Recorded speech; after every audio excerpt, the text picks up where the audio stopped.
Hi, you guys. I'm back again with another encouraging word. And as always, I pray that this video reaches the people it is intended to reach. And I hope it leaves you feeling encouraged and inspired.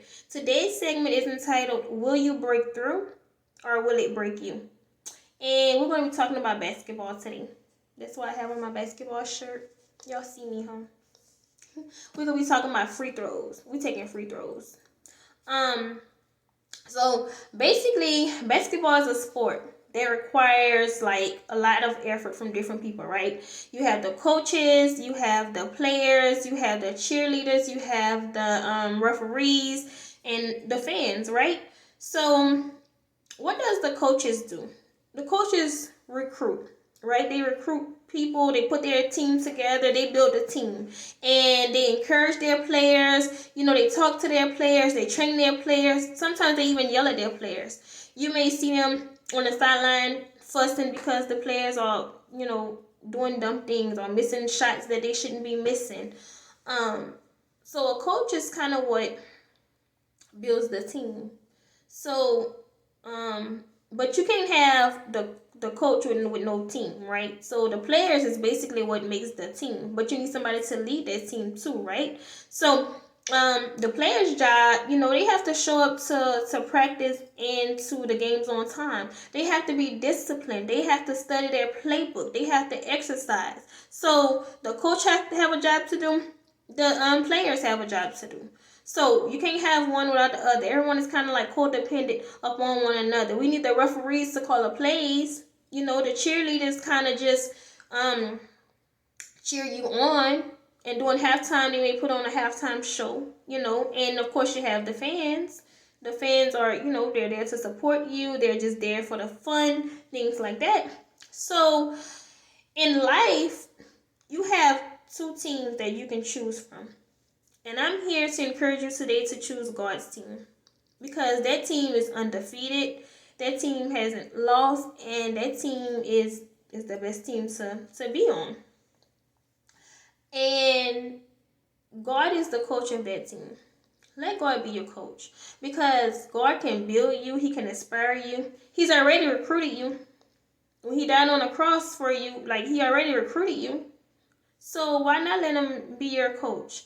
But in order for God to coach you, you have to show up, right? If you want God to coach you, you have to show up. You say, "Here, God, here I am. I'm ready." And the good thing about that, being on God's team, there aren't any tryouts. You don't have to try out to be a part of the team. You're already chosen. God already knows that you're good enough, so He doesn't have to see you.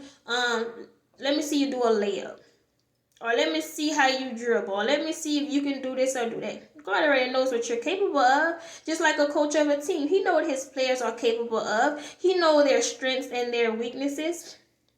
Let's say Shaq, for instance. I know that they knew Shaq couldn't make them free throws. They knew that was one of his weaknesses. But that was okay. His strength was something else. He was just weak in the free throws. If the coach could have chosen to not put him at the line, he'd have been like, no, don't put Shaq. We will put somebody else. Because Shaq was not good at shooting free throws. And I love Shaq. I'm not trying to knock him or whatever. And we all have weaknesses. I might be strong in one area but weak in another area. And that's fine. Use me where I'm strong at. Don't make me a shooter if I'm better at being a point guard. And I'm not the best with this terminology at basketball. I know a little something. I'm a fan of Steph. Yeah, so that's and I like Rajon Rondo too. Yes, I do. But I've been liking Rajon since he was with the Celtics with Paul Pierce, and that's been some years ago. Either I'm getting old or. But anyway, yeah, just let God recruit you because He already know your strengths and your weaknesses and everything like that. And we don't get to choose our teammates. If a coach recruits you and he recruits some other people, the coach don't come to us and say, "Hey, well, do you want this person to be your teammate? Do you want this person to be your teammate?" No, We don't have no choice. Like, y'all gonna be teammates. Y'all gonna be teammates, okay? Throughout the course of this season, y'all teammates. Y'all in the locker room together, you know. And that's like with God. We don't choose our family. God just places us within that family. We can't choose our mom, you know, or our dad, our sister, our brother. We're just placed in that family. And we as players have to be disciplined, right? We have to study the playbook. We have to exercise. We have to show up. Most times after a game, you may know that the coaches and the teammates may get together and they may review the footage of the game.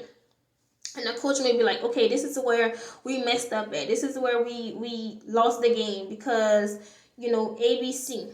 This is where you messed up at because you were shooting wrong, or, you know, whatever it is. They go over the highlights. They go over what they did wrong to make improvements. What if God showed you a video of your life and he rewinds it and he's saying, look, this is where you went wrong. This is where you turned left when I told you to go right. You know, when you weren't obedient to me, this is where you messed up at, and it cost you the game.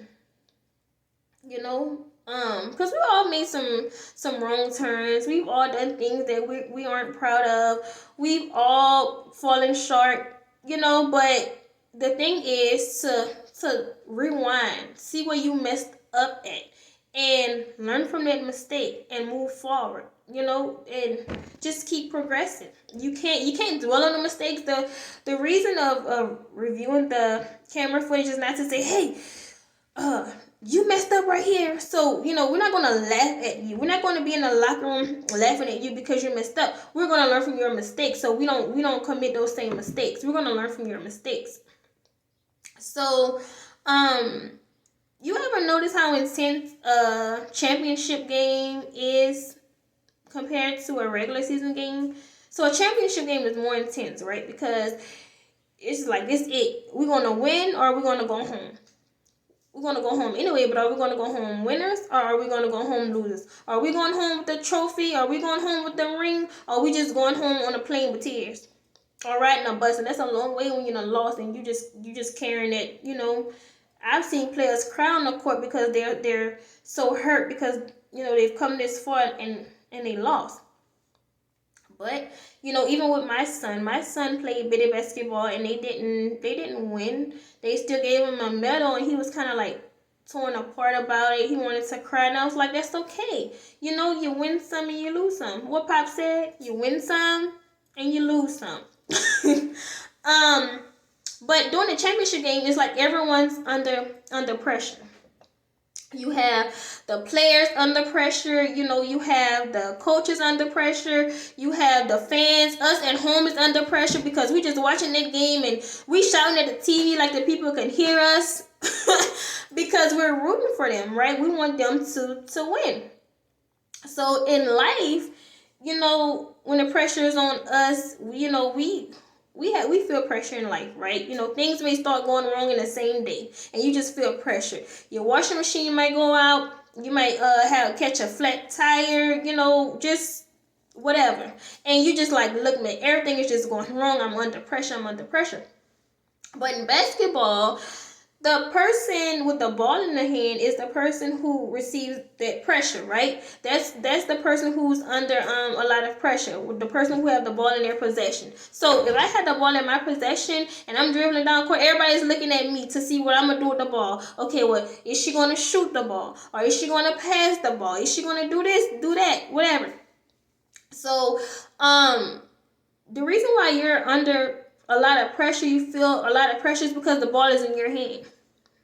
The ball is in your hand, and they're trying to distract you. You know, when the ball is in your hand, you have people trying to reach in, trying to steal a ball. You may have people waving their hands, like trying to distract you. Like you're trying to pass the ball, and they just throwing their hands up, like no, you know, they're trying to block you. They're playing defense. That's the same thing with the enemy. He's playing defense. He's trying to stop you from getting that trophy, your blessings and your promises. He's trying to stop you from getting that ring. He's playing defense. But that's what he was designed to do, to play defense. So you can get mad at him because he's on the opposing team, right? So you can expect him to be nice to you when, like, hey, we're enemies at this point, you know? Because I'm on this team and you're on that team and we're fighting for the same thing. I want the trophy and you want the trophy. But only one of us can have it, right? You don't see everybody leaving off their court with trophies and rings, and it's like, no, it's intense, it's pressure. So, the enemy is pressuring you because he don't want you to get that trophy. He don't want you to get them blessings. He don't want you to get your promises. He wants you to turn the ball over. He wants you to foul you out. And it comes down to a point, will you break through or will it break you?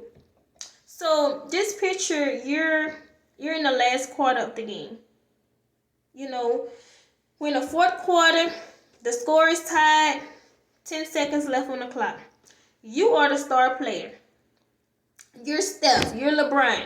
You are the star player and you have the ball. And everybody is just rooting for you. Everyone is counting on you in those 10 seconds to make that shot so that way you don't go into overtime. But the enemy is trying to distract you so that way you can miss and you can go into overtime. But you tell that enemy, no, we're not going into overtime. I'm going to take my win right here, right now, within these 10 seconds. Because I've been going toe-to-toe with you long enough. We've been in 3 quarters together, and in this 4th quarter, we're not going no more overtime. We're not. We're winning. Okay? So he's distracting you. He's trying to just do whatever in his might to distract you because you are that close. When you're under that much pressure, you are that much closer to your trophy. You are that much closer to your blessings. So the ball is in your hand. You have 10 seconds left. You have the angels on the sidelines cheering you on. You have the fans cheering you on. But then you have the enemy in your face, just applying pressure and just trying to do whatever he can to stop you from making that shot. And then you have the coach, which our coach is God, and he's in heaven, right? So, our coach is not in heaven wiping his forehead, sweating. He's not crossing his fingers. He's not being like this. He's not pacing back and forth to say, oh, I hope she makes it. He's just sitting there calmly like, you got it. You can do it. It's that faith. It's like, you know what? You can do it. God got your back. As a coach has his team's back and he believes in his players, when it come down to that playbook, when it came down to them 10 seconds, they had already said, look, this is how we're going to win the game. We're going to pass it to the star player. We're going to give it to Steph. We're going to give it to LeBron. We're going to give it to Rajon. We're going to give it to whoever. And we're going to win. This is how we're going to win. So everybody's at the edge of their chair, and the time is counting down. And it's time to win. Some people may stand up to see, some people may be looking, but everyone's just watching, right? So you've taken some losses. You've taken some losses before, but your wins were greater than your losses, right? Because if so, you wouldn't be in a championship game. Because you couldn't just keep losing and make it to the championship. No. So you have to get cocky with that enemy. When you have 10 seconds left and he's pressuring you and he's all in your face trying to distract you and steal a ball, you have to be like, oh, that's all you got? You have to be like, check my stats. Like, you must not know about me. You got to hit on the Beyonce, like, you must not know about me. Like, baby, you don't know who team I'm on. You don't know who's my coach. Like, you about to take this L. You have to be cocky with that enemy. You can't just be soft, and when the pressure's on you, you can't just be like, oh man, I'm tired of the pressure. I don't want to play no more. I want to quit. No, you have to be like, you know what, enemy? You got me twisted, okay? Because I got over this before. I've had other things happen to me that was tougher than this, and if I got through it then, I can get through it now. So you bring what you got. But you going home on that plane crying with no ring and no trophy. So as the clock is counting down, 5, 4, 3, Two, and the ball leaves your hand and it's just gone, and everybody's just waiting for them moments, them couple seconds to see if that ball is going to break through that net. Will that ball break through that net? Will you break through? Will you break through the lonely days? Will you break through the hungry days? Will you break through the depression and anxiety? Will you break through that so you can get your trophy? So you can get your blessings? So you can see the confetti come out in the gym that falls out of the dome? The confetti is coming. Your trophy is coming. The ring is coming. The tears are coming. And you want to cry some tears, but your tears are going to be because of the victory. So you may be crying tears because of the pressure that you're under, but the tears, you're not crying because you're losing. You're crying because that victory is coming. You're crying because that ring is right there. It's just waiting for that ball to fall through that net. You know, God is waiting for you to break through. To break through all of the bad so you can get that trophy. You want that trophy, right? So you have to rejoice now. Even when you don't know how the game's going to end. You don't know if that ball is going, but you kind of already know. You kind of have this feeling like, you know what, I'm about to get through this. And this is not holding me back. Like, devil, Satan, get behind me because I got this. And it comes too far to give up now. So will you break through or will it break you? Is your blessings worth breaking through, or will you just give up? You just go give up on the house you want, or the car that you desire, or the career that you want, or the marriage that you're preparing for, all because you're under a little pressure? Is the blessings not greater than the pressure? Like pressure? Like, I can handle the heat. You know what they be saying? If you can't stand the heat, then get out the kitchen. Put me in the kitchen. Serve me the heat, okay? Because it ain't nothing that I can't get out of. And those things, the pressure is only temporary. But that trophy, that's a souvenir. That's a keepsake. That trophy is to say, hey, I done overcame this and I done overcame that. You're gonna put that on your shelf and you're gonna cherish that trophy because it reminds you of all of the late nights, just studying the playbook, or all of the early morning games, or all of the exercise and all of the running, all of the training that you had to do to get here.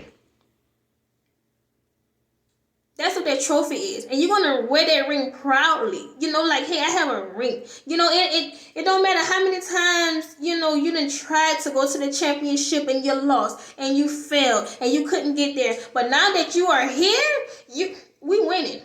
We're not just going to the championship just to say, I made it to the championship. No, we're going to the championship to take home that ring, to take home that trophy. In the championship game, there's less room for errors. You're in a championship and you're just like, look, I just can't be traveling with the ball. I can't be making just petty mistakes, because anything can cost you the game. And if you keep your eyes on a distraction rather than your eyes on the ball and the goal, if you're more focused on the enemy waving his hand in your face versus you shooting that ball, then guess what? That can cost you the game. So you have to shift your focus. You have to focus on what you want and not what's in front of you. If you want that house, you can't focus on the credit score that you see. You have to focus on that house that you want. You can't just get depressed and say, oh, my credit score is not good enough, and the enemy is applying pressure because I don't have a down payment, or the enemy is there just trying to reach his hand in on you because you feel as though I ain't gonna never have enough money, or my credit won't ever be good enough. You're not focusing on the credit score. You're focusing on the house that you want. And if you're focusing on the house that you want, you're going to do whatever it is that you need to do to get it. Because that's where your focus is. You're not going to focus on, oh, well, my credit is this, so it don't even make sense for me to go ahead on and apply. No, you're going to apply, and you're going to apply out of faith. And God's going to be right there. Your coach is going to be right there. Like, I got you. Like, oh, you just 2 points away from the score you need. And then miraculously, one day you're going to, they're going to call you and be like, hey, we got your proof. And you're going to be like, how? I was just such and such short. I was just short 2 points on my credit score, or I don't have the down payment. They're gonna say, hey, well, this month we're doing a special to whereas we're doing closest costs, or we're doing this, or we're doing that, so you don't have to pay nothing out of pocket today. Or when you sign up, you won't have to make a payment on your house for 4 months after. Like, hey, you get to move in and stay for 4 months free. You don't have to, if it's May, you don't have to make your first payment till September. Like, and you're just going to be like, what? That's God opening them doors. That's you breaking through. That's that ball falling in their nets. So, have that faith. Don't focus on the distractions. Don't focus on the opposing team. You focus on what you were there to do. And that's to win. So I hope that I am winning. I hope that I am winning you guys over with the ideas that God gives me to share with you and the topics, because it's not me. I'm only God's spokesperson. This is not me. This is God. I wish I was this smart, but God gives me certain topics and I kind of just go with it because I like to write. So, I just hope today you will choose what team you want to be on. Do you want to be on the winning team, the undefeated team, or are you still going to be out there playing with devils? When you're on God's team, you are going to feel that pressure because they know. There's just like a team that they playing against that's undefeated. If your team that lost 5 games and you want to play against a team who haven't lost a game, then you want to try and pressure them into losing, right? You're going to be playing hard defense or whatever to make them lose. But we're already on a winning team. If you're not feeling pressure, then that's because you're already on the other team. You belong on the other side. The enemy is not going to pressure the people that already belongs to him. He's trying to pressure the opponent. So, as always, I hope you enjoyed this video. Like, subscribe, share if you feel the need to. I just pray that this reaches somebody today, that that you are a part of the winning team, or you can be a part of the winning team if you choose to let God be your coach. Okay? So, until next time, bye.